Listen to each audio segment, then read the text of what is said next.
Thanks for tuning in. I'm Andy Schulman. This is the Generation Report. Remember when all the talk about us being in the middle of a civilizational crisis still seemed at least somewhat theoretical? Yeah, that was fun. There are few angles I can offer on all the violence and protests taking place around America that would measure up to just how serious the situation is. So instead, I'll make the rather simple point, based on my years of diving into and applying Strauss and Howe's work, and on what I believe are pretty good historian instincts of my own, that we have been headed toward a breakdown like this for a long time. The changes America has undergone over the past 80 or so years have left us with a society in which perceived grievances and presumptions of moral superiority dominate discussions of the issues, and in which people with the most power to shape policy, the law, and political narratives face effectively no accountability for stoking divisions or just outright lying.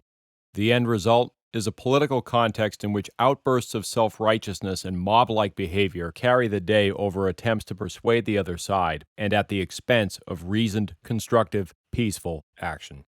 The riots going on in LA, and the other acts of violence and coordinated protests taking place around the country, all, by their fundamental nature, run counter to Neil Howe's long-held conception of how this fourth turning would go for America. The side which has professed endlessly to stand for democracy and building toward a better future has once again shown that its two great objectives are, in fact, defiance and staking all claims on the moral high ground.